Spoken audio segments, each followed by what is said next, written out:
Good morning from Singapore International Photography Festival. Welcome to the SIPF online programs, regardless where you are right now in this global community. My name is Gwen Lee, the Director of Singapore International Photography Festival. It is my pleasure to introduce our guest speaker, Anne Shelton, and to facilitate this conversation. As part of SIPF Artist Talk to deepen engagement and the understanding of artists' work is our weekly online Artist Talk. To begin with, the festivals itself, founded in 2008, has been a biennale gathering of minds from around the world with a common pursuit of advancing the arts and appreciation of photography. It aimed to be a much needed arena for critical thoughts and discussion on photography in this part of Asia and where I am right now in Singapore. The festival also functioned as a key platform to discover, nurture through its educational and public engagement program. And ultimately, at the core of the festival is a firm belief that photography can be enjoyed by all. SIPF is organized by DEC, a photography gallery, and also a recipient of the National Arts Council Major Company Grant. Currently, the festival is happening across 11 venues in Singapore from now to 30th January. And in this 12 weeks long of celebrations of photography, we also want to bring you closer to the creations and the practices of the artists that is on exhibitions. Now, a very short introduction of Anne Shelton here, and so lovely to see you online. And because I know that we are unable to travel, but your work has been a work that has been on my mind, and I'm so glad that through this talk we could actually present your works to more people. Well, very short introduction on Anne here. Anne's received her MFA from the University of British Columbia, Vancouver, Canada. She lives in Wellington, New Zealand. Her most recent museum survey, Dark Matters, were hosted by Auckland Art Gallery, Toyo Tamaki. Correct me if I'm wrong. And later on is the exhibition toured to Christchurch Art Gallery in 2017. Anne Shelton is represented by Danny Demin Gallery in New York City. Her work has been extensively written about and reviewed in publications, including Hyperallergic, Journal of New Zealand, AMP, Pacific Studies, Art News Network, just to name a few. Her most recent research engaged with plants and plants narrative, in particular the intersections of the history with human knowledge and belief system and with feminism. We want to hear more of that. And now let me welcome Anne Shelton here from New Zealand to share with us her work and practice. Anne, thank you. Kia ora, Gwen. Kia ora, Singapore, and good morning to you. It's afternoon here in Aotearoa, New Zealand. And as we say here, kia ora koutou. I'm coming to you from Whanganui-a-Tara, which is the indigenous or Māori name for the Bay of Wellington, where I live. So thanks for the warm welcome, Gwen. And today my talk is called Talking to the Plants, Photography, Performance and Visual Systems. And you'll see there, you can have a look at my website and I'll talk about some of my artist books, and there's some links there on the screen at the moment to those things if you're interested to have a bit more of a look online at my work. Today, I'm just going to talk about two projects really. I'm pretty much going to have to race through the first one, I think. Excuse me saying slide or slide please to our master tech person in the background called Levron, who's going to be changing the images for me. So as Gwen said, most recently my work's engaged with plants and plant histories. and in particular the history of these of plants with human knowledge systems. And I'm interested in how through art the perceived power play between plants and humans can be questioned, defined, and modified, and how these questions come urgently into play as we move through the era of the Anthropocene. And one of those lenses, as Gwen mentioned, that I've looked at is the lens of feminisms, and I want to make a point of that being plural. So for me, making photographs comes with a complex set of potential kind of conundrums and ethical and moral issues, which are at the heart of the medium's difficult ontology. And so I'm trying to think through them, and my work is, as well as being about various subjects or research areas, it's also trying to think through how the medium of photography operates and works. So one of the ways that I've chosen to sort of try and push photography around a bit is by combining performance or performativity, doubling, physical doubling of my works, and printed matter, so a lot of artist books, in order to sort of open up the medium and how it works, and to allow depth in relation to this very surface object of the photograph. So to introduce some layers, I guess, to the context of photography. So I'm really interested in critiquing that sort of seamless object of photography and opening it up and sort of doubling it or mirroring it. And I'm kind of interested in employing interventions to shift its seamless status, if you like. So slide, please, everyone. Thanks. So in the decade leading up to 2020, my work has investigated, the decade leading up to 2010, my work investigated the social, political, and historical context that informed readings of the landscape and its contents. And working at the juncture of photography and history and memory, it was my intention to generate fresh negotiations of events and to use photography as a kind of philosophical tool to discuss social, ideological, and political appropriation of elements from the landscape. And in this case, it was a group of trees that I was looking at. So I'm also really interested in the nature of the archive as a place to seek or uncover moments which have been overlooked or displaced, and in using photography as a means to recontextualize that latent material, and looking at how an artwork might offer an opportunity to consider specific histories anew. So this image was taken around 2005 in my hometown, and it's a good example of the way that images kind of percolate into projects for several years. So I made this image of a tree which is known colloquially as the Lovelock Oak and grows in the grounds of Timaru Boys High School, or Timaru Boys High School. And this is an oak tree that was reportedly given to Jack Lovelock as a seedling by Adolf Hitler at the 1936 Berlin Olympic Games.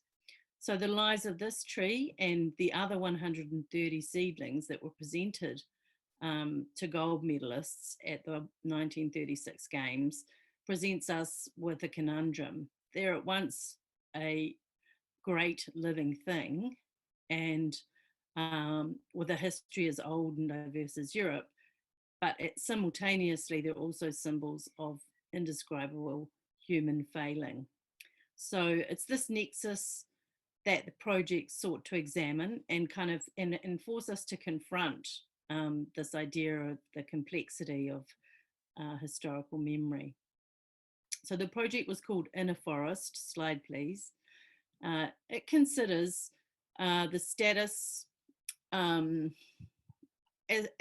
status of the tree, I guess, but also a complex series of concerns. So the intersection of critiques of sporting, nationalistic and Olympic narratives, and the shifting status of these symbolic tree signs, and their ideological appropriation as symbols of Germanic strength, and later as monuments to sporting prowess. So the project also looks at memorialization and the politics of post-World War II history, the embodiment of memory, and the wider cultural complexities of remembering and forgetting. And this is a quote from Melissa Keys about the work. Shelton's photographs are presented as a series of inverted and upright images, forming an installation that reads, as a counter memorial to the grandiose certainties of official sites of remembrance. A dark and foreboding forest of signs, her ambitious ongoing project is a melancholic, subtle and searching mediation on the complexities and instabilities of photography, memory and history. So these, what I went on to do is I went to Europe and based myself in Berlin for a period of 3 or 4 months and set about finding other trees that had been won by gold medalists at the 36 Olympics. And this happened much later in 2011. So there was a real time lag between taking the first image and deciding to make the project. So in a forest, I guess the images come to form a kind of map or an incomplete archive, and the history of the trees conceals that link to National Socialism through their presentation as seedlings. And they were conceived of as a gift from the German people and presented to members of the Olympic Committee. And reportedly on one occasion, which gives them their kind of colloquial nickname, the Hitler tree, they were presented by Adolf Hitler himself. So this one is in Timaru in my hometown where my brothers went to school. And that's how the project kind of started for me. Slide, please. So this is the sort of beginning of how I was sort of engaging with the material. And you have to remember, in 2010, the internet was a very different thing. There wasn't nearly as much information on the internet, and I found information about 6 or 7 of the trees before I left New Zealand to embark on making the rest of the project. So this image is representative of the material that I found. It's talking about the conflict that was so interesting to me that the trees enshrined. It's this sort of debate that this article is talking about is a should a tree be cut down or not? One of these trees, and it was in a school in outer London. So the trees were carried back to athletes' homelands. They were, they were lost. They were stolen. Indeed, the Lovelock oak, which is the one you've just seen, that Lovelock never made it back to New Zealand himself. He actually died in New York. So his tree was brought back by a friend. Slide, please. So this is another image, which is kind of, excuse the ads, is another discussion about a different group of trees that also related to Adolf Hitler that were planted on his birthday. So this is just some of the sort of material that was coming up as I started my research. So my projects tend to be quite research based. This one, the research was overwhelming because each tree, in the end, I photographed about 40 odd trees, and each tree has its own very compelling and sad and engaging history. So I found most of the trees in Central European nations. I also photographed a few in North America on my way to Europe. So it was interesting how they were named in the landscape or how they weren't.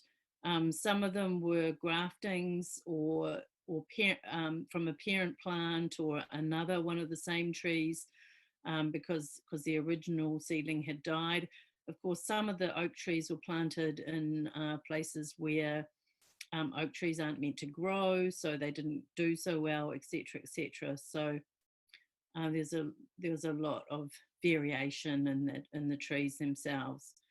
So beyond concerns with site and geographic location, the social narratives of the trees are also incredibly diverse. So seedlings were given to, for example, a Jewish Hungarian freedom fighter, a Sturmbannführer, which is a German major, to a Finnish poet, to men who went missing in action, and to African-American athletes.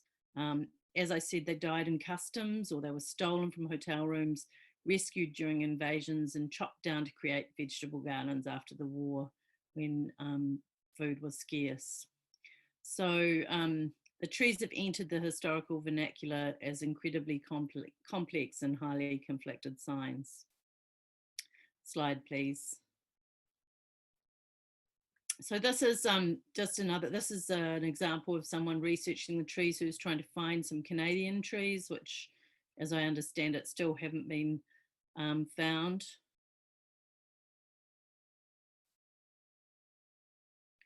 So I think we'll just hurry up a little bit because we're already running out of time. So slide, please. So this is Jack Lovelock, who was from my hometown of Timaru, on the podium there with his little oak tree in the middle. So the project draws our attention to this intersection of a hugely diverse group of people and the historical events of the time as they unfolded in relation to the individual countries and their engagement with the Second World War. And each tree is incredibly complex and idiosyncratic in terms of its own history in relation to place, and together the trees, as I said before, they form a kind of map or a globalized network. And obviously their new status as nationalistic monuments is not unproblematic either. It has its own set of problems, and one of the things that is interesting is, you know, if one travels to Berlin, one engages with the city and the debate around monuments that's happened there and whether something should be cut down or whether it should be kept, is an incredibly kind of complex discussion that's really taking place in Berlin. Also for me, coming from New Zealand or Aotearoa, the relationship between sports and politics is really interesting because of the protests that we had here in New Zealand against apartheid, which were borne out through something called the Springbok Tour, which was a tour of the South African rugby team of New Zealand that happened in the early 80s. So the intersection of sport and politics is also quite powerful in relation to the New Zealand context that you might look at the work through. Slide, please. So Jesse Owens won 4 or 5 oaks, only 2 of which are known to be alive today. One was for his team win and is in the grounds of USC in California, and one is in Cleveland, Ohio, as I understand it. Owens, of course, returned to the US to racial segregation. Slide, please. And of course, African-American athletes did not receive the same treatment or pomp and ceremony, as it were, as the white athletes when they returned. And indeed, some of the trees are planted in, most of the trees are planted in civic locations, but some of the trees that belong to the African-American athletes who won gold are planted in domestic locations, and I'll show you one of those in a moment. So slide, please. So we'll just quickly flick through these works just so you can get a sense. So I decided to use this strategy of these kind of, I guess, mini abstracts to as the titles for the work, which museums hate because they're too long to go in their databases. But each title gives a sort of sense of what the tree was about, who won it, what happened to it, you know, if it was moved or lost, or you know, you can see, just I'll give you, if we can just flick through those, Lebron. Yeah, awesome.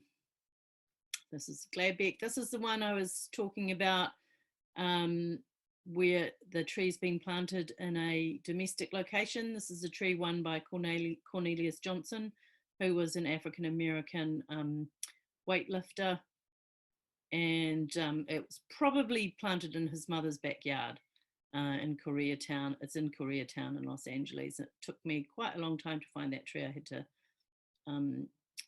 call the New York, the local sports writer for the LA Times, who finally pointed me in the right direction. Slide, please. This one also took a lot of finding, and I got very lost trying to find this tree.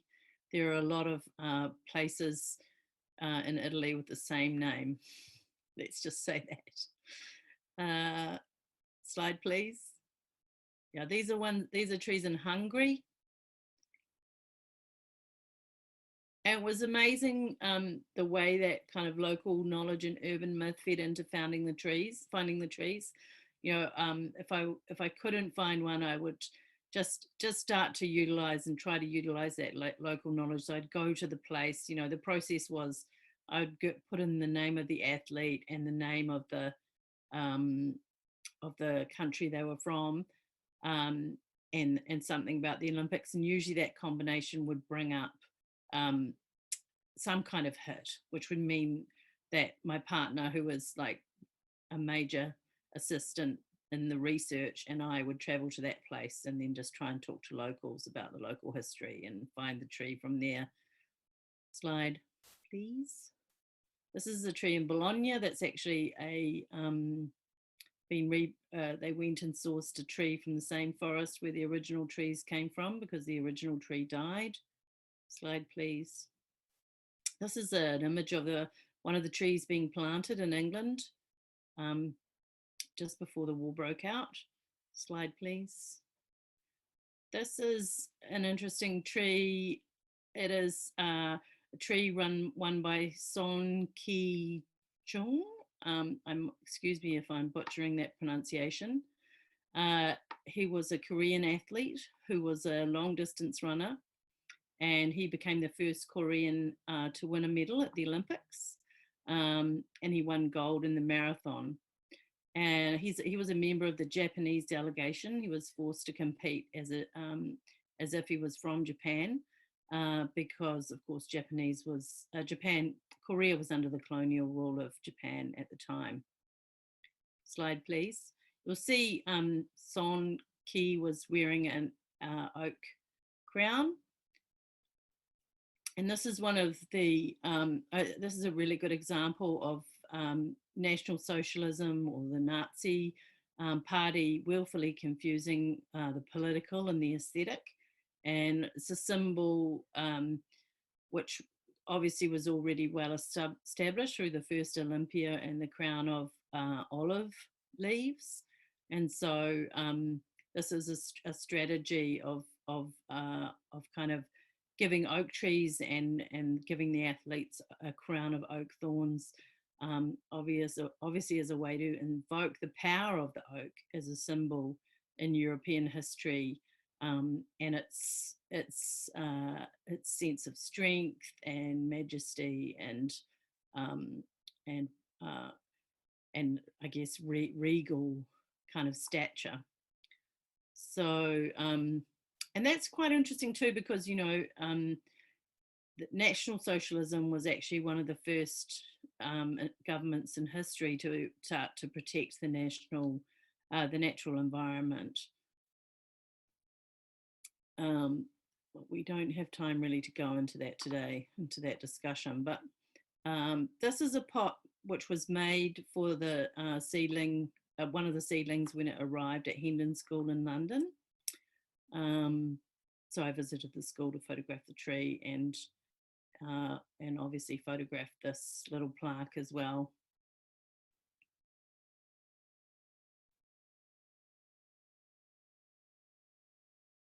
So slide, please. This is just a poster for a tree planting in Hungary. Slide, please. And a wonderful heart-filled collage looking at the symbolism and meaning of oak and its history as a pagan symbol, and the fact that it was worshipped as a pagan symbol in relation to National Socialism. Obviously, trees were burnt in the as part of the kind of ritualistic adoration of Christianity. When Christianity came into power, a lot of trees were actually burnt because they were worshipped. So a lot of old oak trees were burnt. This book cover is the cover of a book of poetry that won a gold medal. At that time, the Olympics included medals for sculpture and poetry, etc. So the arts were part of that. Slide, please. And this is just an example of the oak seedling as an enduring symbol. Even now, the oak is on the euro coins. And this is just to give you a sense of how the work was actually shown. So this is at the Auckland Art Gallery exhibition, Dark Matter, and this is the first of the exhibition spaces that you went into as the exhibition began. And you can see there the work start to come to its full fruition, if you like. And I've kind of tried to think about this idea of a forest of signs, or a forest of conflicted signs, of kind of conflicted readings of these majestic trees, but also the mechanism of photography and of mirrors and reflections, which are of course a part of the way that the camera works, and the structure of the tree, which obviously has just as much of a structure underground as it does above ground. And so trying to talk about some of those aspects in the way that the work is presented. This exhibition was the biggest showing of the work, or is the biggest showing of the work to date. It's been shown in much smaller arrangements as well. Slide, please. Yeah. So just to show you briefly before we move on to Jane Says, we just hold on for one sec. Thanks, Levron. So there's two little books about the Inner Forest project. So one is this little pocket book, which is kind of just very small, as you can see. And it's just really an inventory of the trees, and it has a wonderful essay by a German writer, Dorothy Brill, looking at the trees and the kind of fraught context, and also another essay by a New Zealand writer, Emma Bugden, which also talks about the trees from our perspective here. So that's actually available on my website. And then this, I just want to show you this one, which is, so this one, which is called The Tree of Birth, has little images of the trees and the little narratives. But this is another book that I made called Metadata, which is more metadata. It's data about the data, if you like, data about the photos of the trees, and it kind of chronicles the narratives. The circumnavigations of Europe that we made to photograph the trees. There were about 3 of them, but it's sadly very rare now. I only made 100 copies, so it's all gone. There's only a few left, but there are some downloadable PDFs of it on my website if anyone's interested. I think they're still there. So that's called Metadata. So yeah, just do save up questions if anyone's got any questions for me about that project. and then we'll just move on to Jane Says. So I'm just going to start by reading a quote about Jane Says. So, plants in the 21st century have largely been reduced to the status of utilitarian and decorative objects. We tend not to ask questions about how they behave, cope with life's challenges, communicate with each other, and metaphorically with us. They have come to be seen as the furniture of the planet, necessary, useful, attractive. That's a good word for plants in Singapore, attractive, and just there passively vegetating. They are certainly not regarded as beings in the sense that animals are. And that's a quote from Richard Mabey from his book, Cabaret of Plants. So one of the things I was interested in looking at with the Jane Says work, slide please, is this idea of trying to reconfigure or reorganize our relationship to plants. And of course, it came out of the Inner Forest project, because I was sort of looking at these histories of plants that are unpredictable. They're not the kinds of stories that you'd normally associate with plant histories, but yet they are so proud, you know, such a kind of critical part of our world, and we tend to really undermine them in the kind of surface way that we look at them, I guess. So I became fascinated with plants, and this idea emerged from reading a couple of books from New Zealand's history by a woman called Margaret Sparrow, who is a trailblazing feminist who started something called the Family Planning Clinic. And I'm sure you have the equivalent, but basically who is really important to New Zealand's abortion history of abortion and women's rights. And so her books chronicled the stories of women who lost their lives in New Zealand trying to control pregnancies, and you know much of her research was conducted through examining newspapers and looking at police reports and obituaries in newspapers. And it was very, very sad in that colonial period how this was such a fraught area for women. And obviously it still is, and access to proper healthcare for women is an issue in many, many parts of the world still. So I started to look at how these plants, which had come up in Margaret Sparrow's books, were used around the world, and started to diversify my research in relation to them.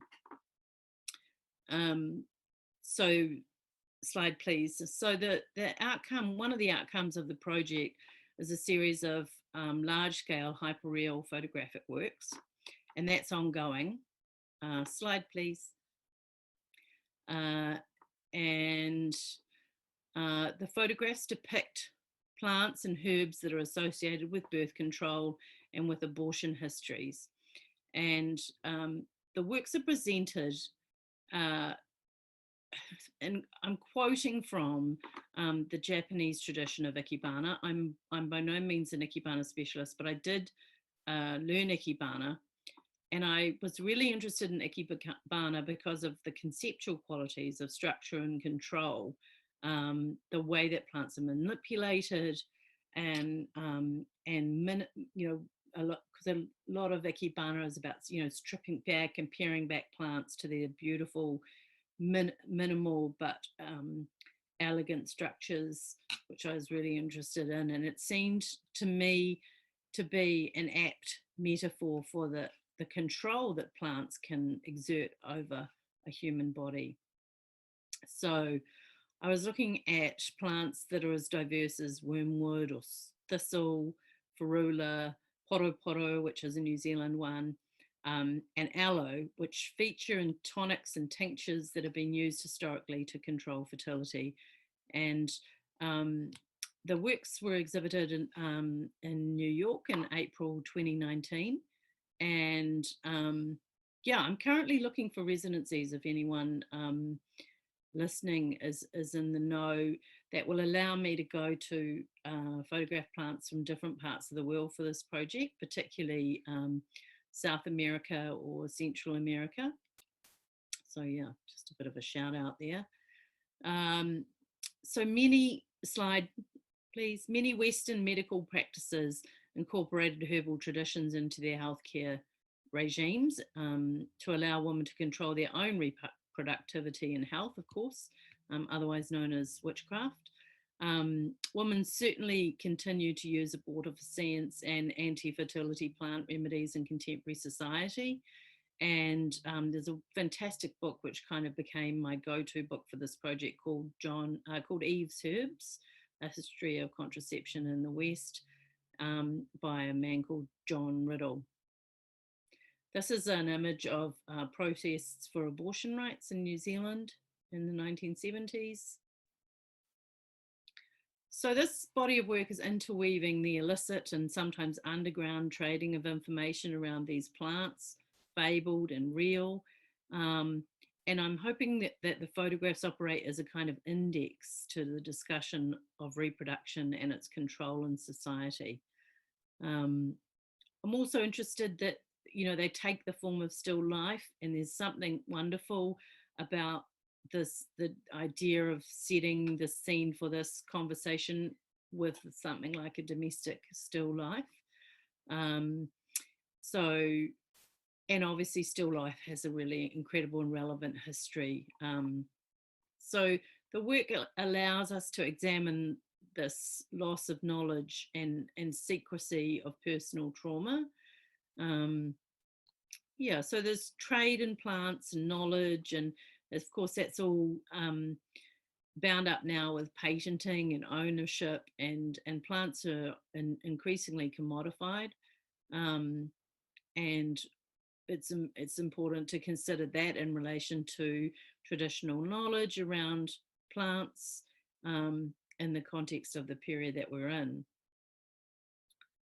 So that's those kinds of discussions are some of the, you know, the hinge around some of which these images turn. Slide, please. So I'm wanting the images to do a lot of work. And as I sort of said at the beginning of the talk, one of the ways that I'm trying to achieve that is through performance. And this is an image of one of the performances here. I'll read you a quote from the beginning of the performance just to sort of set the stage. The performances were curated quotations from my research. So they came from all kinds of examinations of this area, and I kind of crafted them together into a 25-minute kind of lecture performance, or performance in the tradition of the lecture. So this is the first quote that everyone heard when they were watching the performance. In the hills near Cyrene, an ancient Greek city in North Africa, there once grew a plant of such economic importance that its image was carried on a Cyrenian coin. Bundles of the plant, which was called Silphium by the Greeks and Silphium by the Romans, were shipped throughout the Mediterranean trading area, where they commanded a price that was said to exceed the plant's weight in silver. Farmers in Greece and Syria tried in vain to cultivate it, but Silphium would grow only in Cyrene, where it was finally harvested to extinction. The loss of Silphium was a blow not only to the economy of Cyrene, but quite possibly to medicine. Its great value apparently derived from a singular use of the plant. Silphium's sap may have been the ancient world's most effective anti-fertility drug. And that's from John Riddle's book, which I've already mentioned. So these, we'll just go through this. This is Margaret Sparrow, who I mentioned. This is her collection of contraceptive pills. There was a recent exhibition in New Zealand of these that was shown at the local, or the National Museum Te Papa Tongarewa. And we can keep going through those we get a bit further on, I'll talk a bit more about the performance. So these are the Singapore works, of course. So you can see the installation there of the new works which were made this year at the beginning of 2020 in the Beauty World station, I believe. I was really interested in putting these works in the context of Beauty World station. I thought that was a wonderful kind of context for the work. And yeah, it'll be interesting to talk to people who've seen them, perhaps, who are in the audience once we come to question time. This is the Physical Garden poster. The Physical Garden is the name of the performance. So referencing back to physique gardens or physical gardens, which were the first sort of medical gardens where doctors collected plants, medicinal plants, and grew them. And then the next slide, this is a plant called peacock flower. It's another version of the poster which I made for New York. Peacock flower is an abortivescent flower from the Caribbean. And then just so you can get a good idea of the performance, we're just going to play a clip now for a few minutes.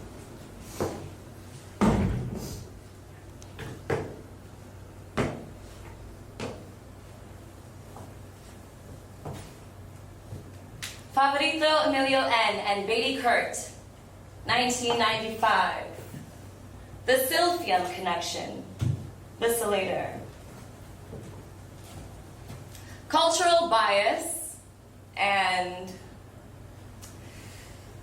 societal hubris have long clouded the vision of scholars, rendering most unwilling to even consider, never mind acknowledge, that ancient cultures possessed the means and the knowledge to do what until very recently was beyond the capabilities of modern medicine.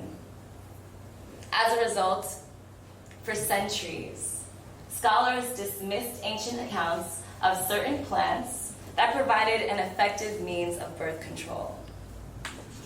It is widely accepted that information regarding birth control was orally transmitted, and therefore, as a consequence of the persecution of witches, who were often female midwives, herbalists, and healers, much of this information was lost. Marion, a leading naturalist, was bold to travel to Suriname, then a Dutch colony, in 1699 at the age of 52 in search of exotic plants and insects. Marion was one of the few, and perhaps the only European woman who voyaged exclusively in search of her science in the 17th or 18th centuries.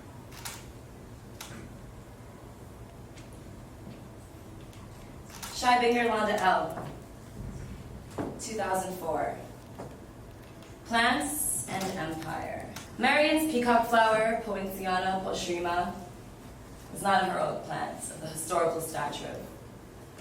Much used in the 18th centuries as a laxative, nonetheless, it was a highly political plant. Deployed in the struggle against slavery throughout the 18th centuries by slave women, editor's notes, enslaved women, who used it to abort offspring who would otherwise be born into bondage.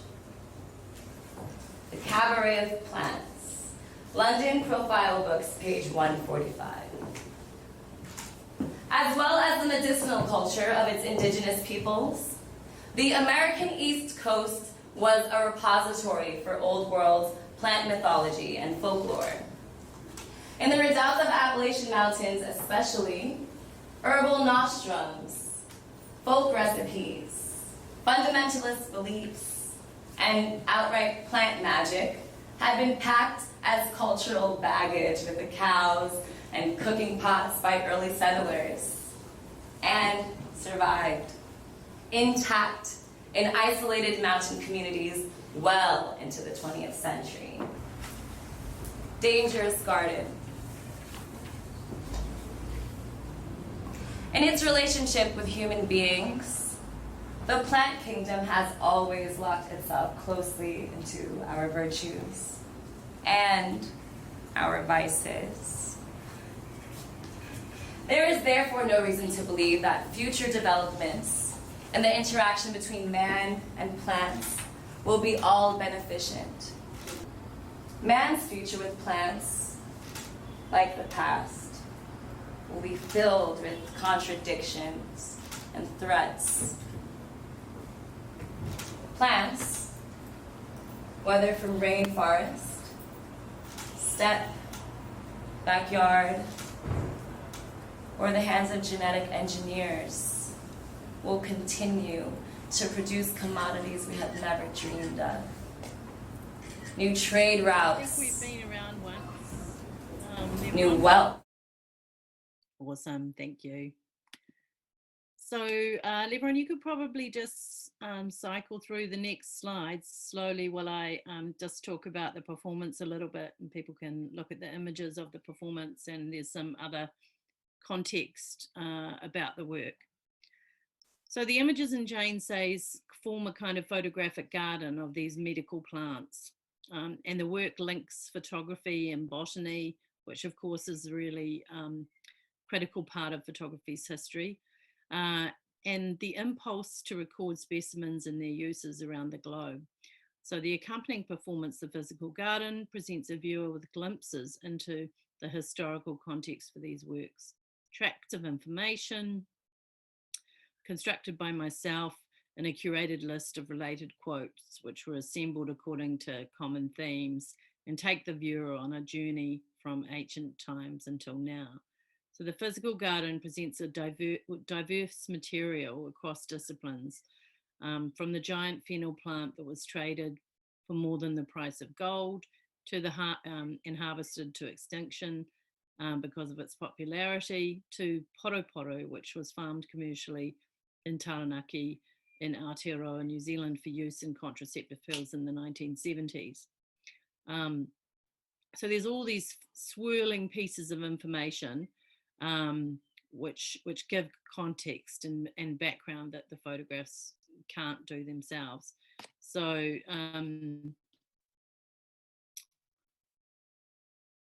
so the performers are reading out these quotations as they disassemble plants in the gallery space, and you've just seen some images of that.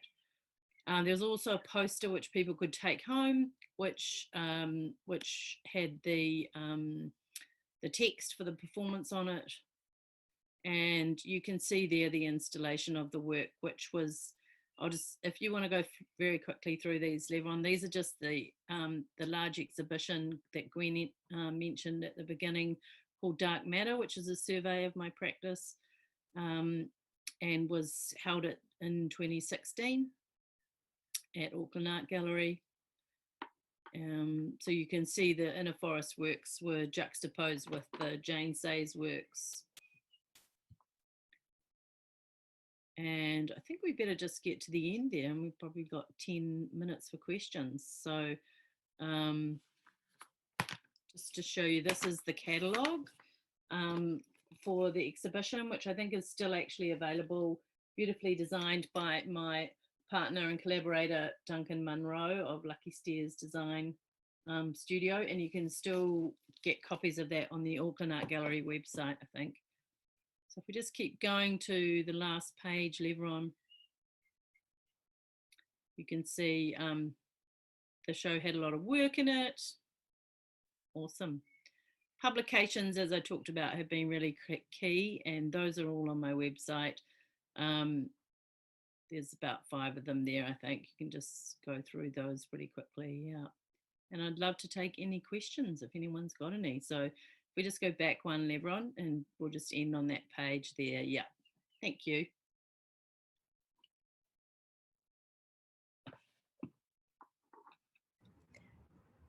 Thank you, Anne Sheltons, and I think it's such an insightful such an insightful presentation from you. And despite really all the cherry popping colors, it indeed is really rather dark matters, right, behind all these beautiful colors. And ironically, just like as you have highlighted just now, that your work, Jane say, is currently on exhibit at Beauty World.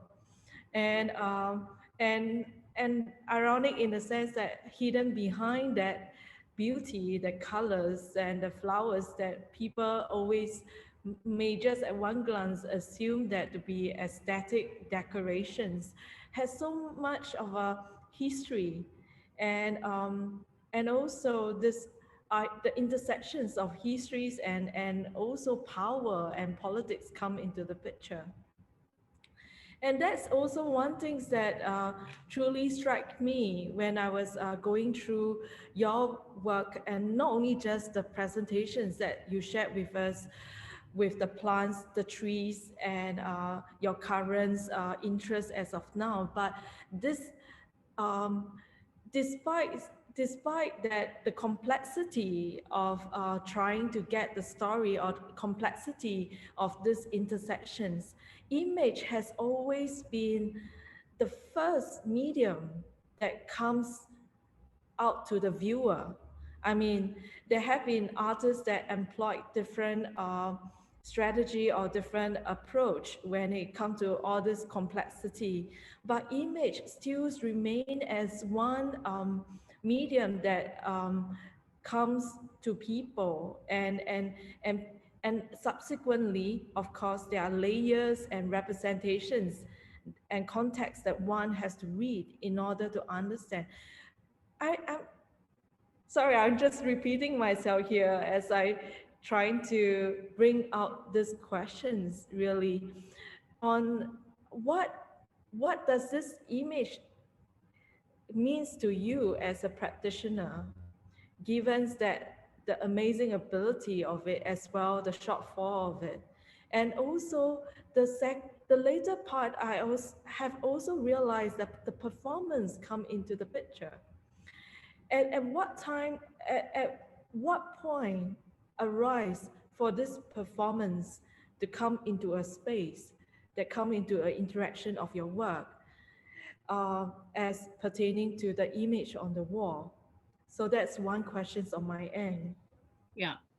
Well, I Yeah. think I worked with publications for a really long time, and I haven't stopped working with publications, but I started thinking about performance as a similar kind of way to activate and deepen my engagement with the photograph, to kind of enrich or, give context and layers to the photograph, because I mean, I've always really been interested in this glossy, seamless surface of the photograph.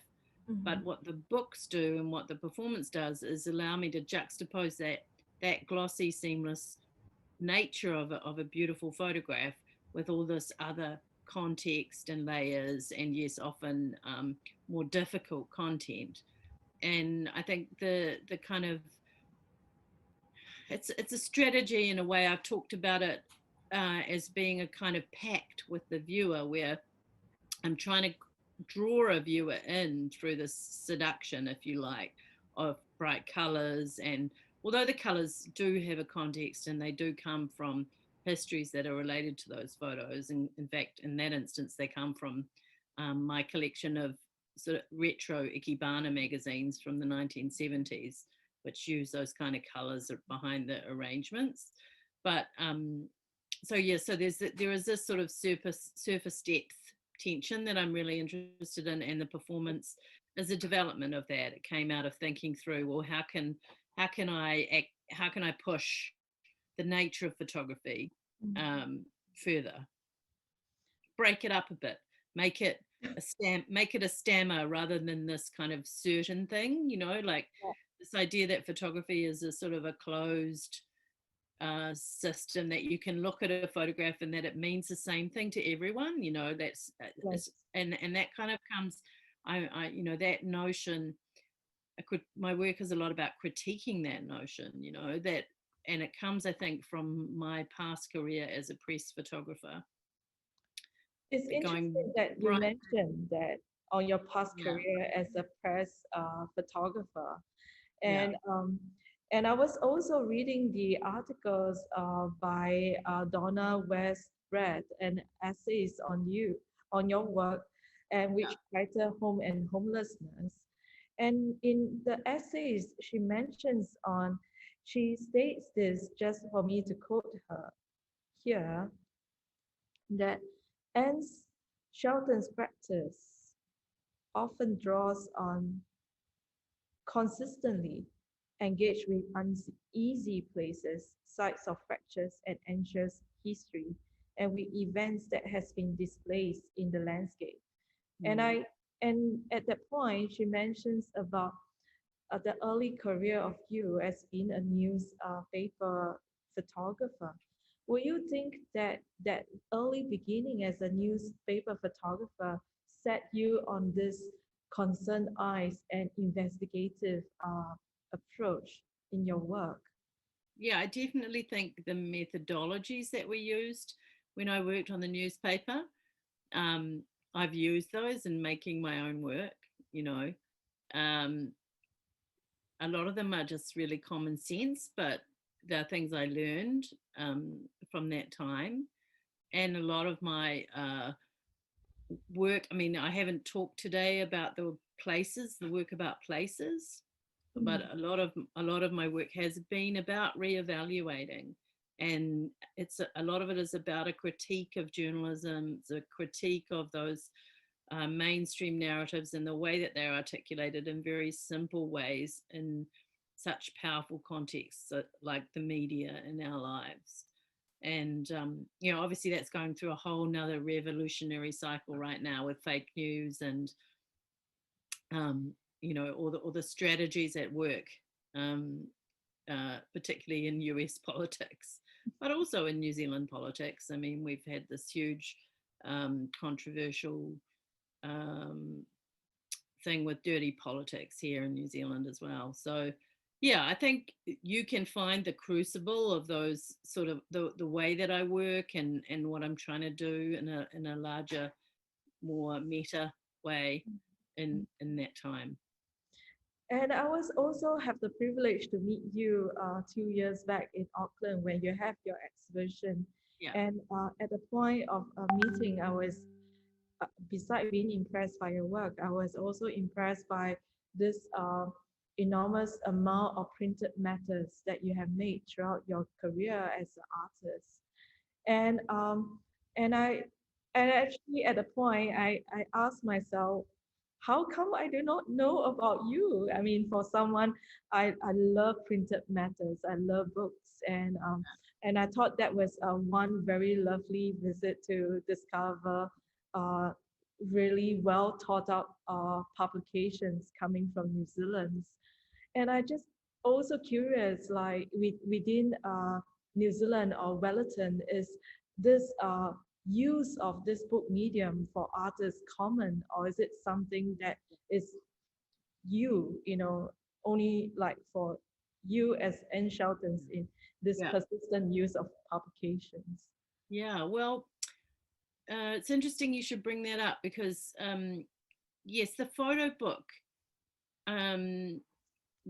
Red Eye, which was my very first photo book, was the first book published by the sort of New Zealand independent photo book publisher Rim Books, and that was published in 1997.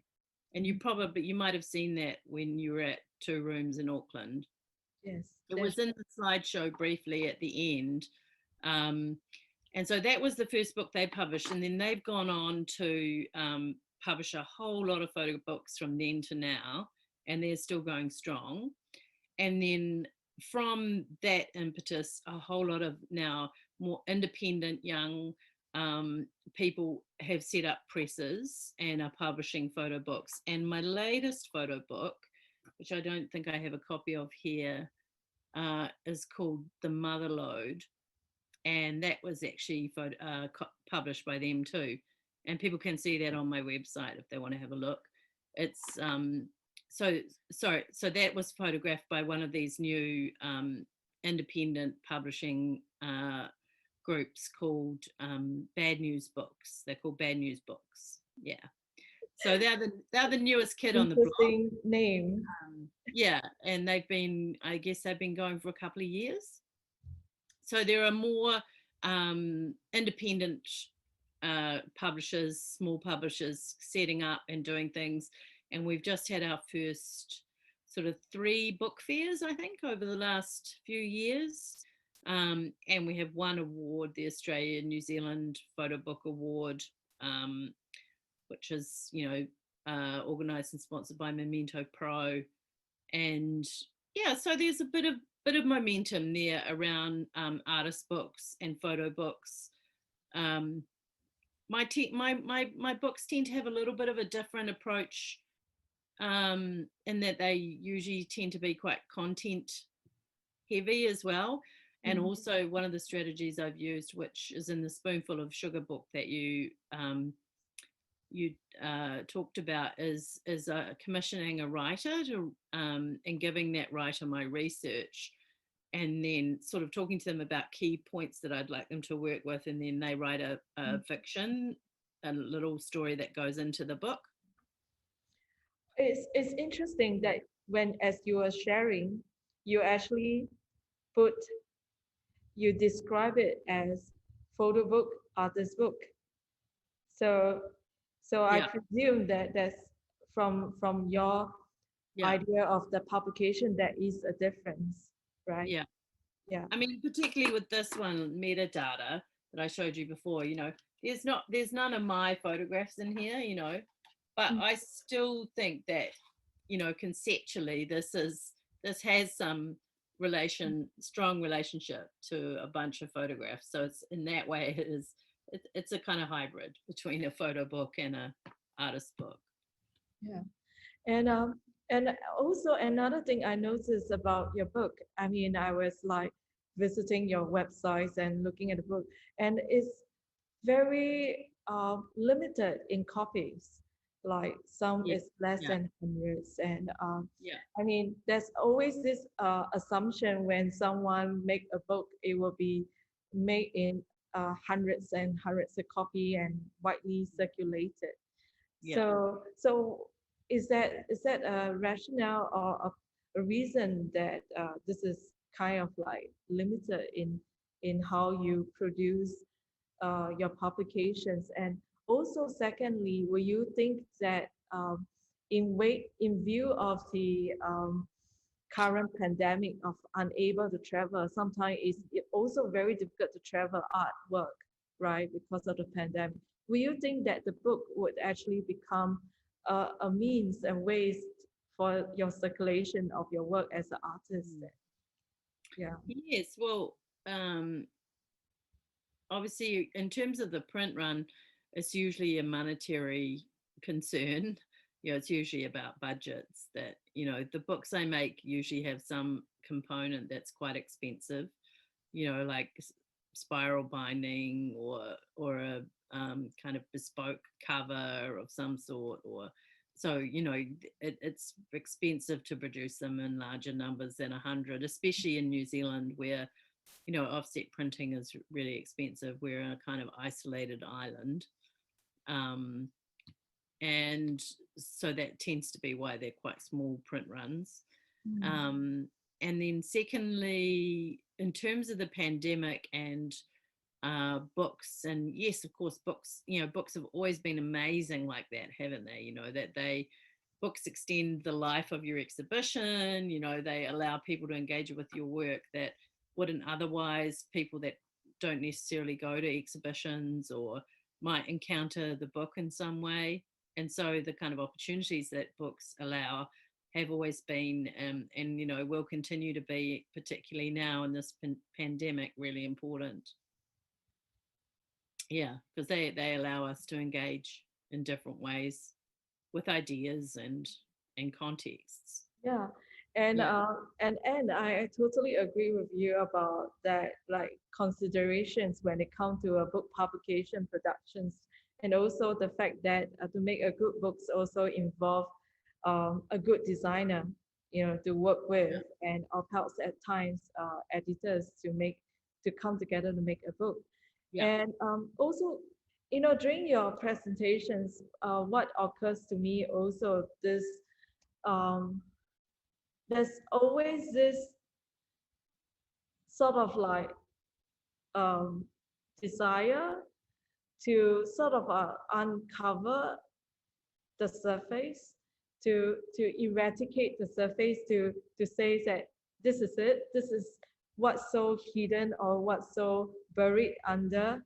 And when you mention the words politics oftenly in your your presentations, that the idea of politics comes in also with the idea of like power, the one who has the power to decide, and those who are being subdued to control. And this constant is very interesting to me, because in Singapore context, politics is something that is often not spoken about in our arts. And the idea of protest is really unheard of in Singapore context. And but yet, what I do see is that sometimes this idea of power, or people who are being marginalized, may not even be evidence to the people too, until it's been sort of like being dug out or excavated out in pieces and such. And I find that like it's give me this feelings that there are so much challenge actually. I mean, I find that the topics that you deal with are so challenging, because you're trying to almost review the hidden code underneath. And yet all this had to be presented in a visual, in the art. And at the same time, the art itself still have to lure people in. There's so much consideration, and that's when I look at it in the whole spectrum. I actually say, wow. But also this investigative approach of traveling to Los Angeles, to Hungary, to Bologna, and it's mind-blowing. Yeah, when we think about trees, because in a Singapore context, when we think about trees, is we are one countries that plant close to 300,000 trees every year. And your airports and your buildings and everything, and it's just amazing. I'd love to come to Singapore and do a project about orchids. yes, I think this tree planting is something that we can relate to a lot. But what I'm really look forward, really, when your work is actually on the wall at the Beauty World station, and the extensive write-up that which is next to the work, I'm really curious as how people respond, that beauty and the context behind the beauty.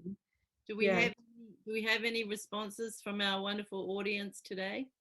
Oh, well, I guess that we have very shy audience here. And don't be shy. No, I think there's no question so far. Maybe you can send those questions later when you're sitting at home and you think of them. Yeah, and I think that what really interesting is the fact that you have actually traced this research process and this idea, and how your presentations gave us a very holistic idea what interests you, what preoccupied your investigations, and ultimately, like as explained by you, how this is also a criticism on journalism, on this journalistic work, whereby sometimes the image itself unable to tell us a complete picture. Yeah. Yeah, and also it's a wider, it's a wider systemic erasure that happens of certain voices. And so, the work raises the question, or I hope that at least starts to promote a discussion of who gets to talk, who makes history, what is the power relations, as you point out, within that, and how how the media can do that, but also because we have so much access to our own media channels now. We do have the power ourselves, and we should think about how we use that power in the way that we present and work with one another. And so that's sort of with the shifts in media in recent times, there's that field has changed a lot. There are many opportunities. Do you think that everyone has been now talking about how the pandemic is the best opportunity to reset the structures? And Yeah, that would be amazing. No, let's not waste this moment. Let's make sure that we build back, and leave things behind like fossil fuels, and yes, we address our problems like systemic racism, and we move forward and rebuild in a better way. Obviously, that's it's a huge ask, but but I think that yeah, is also a very hopeful future to look forward to, right? With well, like, we can make change, there is, but we all have to commit to that, and that means changing our lives and everything, our relationship to products and consumerism, traveling. I couldn't make a project like in a forest now. yes, travel is a Um, challenge at yeah, this moment, right? yeah, Yeah, and I also think about how in this time of pandemic or lockdown, circuit breakers, people starts to draw themselves closer to nature in a very interesting way. Like people start planting a lot in Singapore, yeah, uh, yeah. All edible plants. the garden And centres here in New Zealand are also sold out of plants. and Yeah, all sudden plants and nature are used as a comfort, as a solace, yeah, as going to the park, and this consuming nature sort of like come back in a huge way, especially where I'm from in the urban city like Singapore. yes, our And relationship to nature is changing, which is great. Yeah, true. yeah. But thank you, Anne Shelton, and for this very enlightening and delightful presentation of yours. And I believe that as audience are very curious, where could you see Anne Shelton's work? It's right happening in Singapore at the Beauty World Station. It's part of our um, ongoing project whereby we want to make arts accessible to people in times of like this uncertainty about visiting galleries and enclosed spaces. We want arts to be out in the open so that people could access. And I'm really grateful to Anne Shelton to say yes to this exhibition and having your arts actually so near to the people here in Singapore. Thank you so much. And Thank to you. Thank you, Gwen. Thank you so much. And I'd love to hear from the people there today if you have any feedback about the work. That would be wonderful. And thanks so much for the opportunity to participate and speak today to a new audience. Thank you, Gwen. thank you. And for those that who are listening here, we do have like coming talks that is happening. Do visit the festival websites. And thank you again for being such a patient listeners.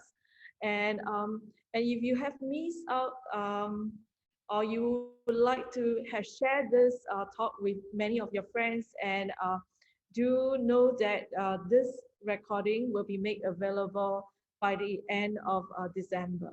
Thank you again. Thank you. And Thank you, everyone. have a Goodbye. Bye.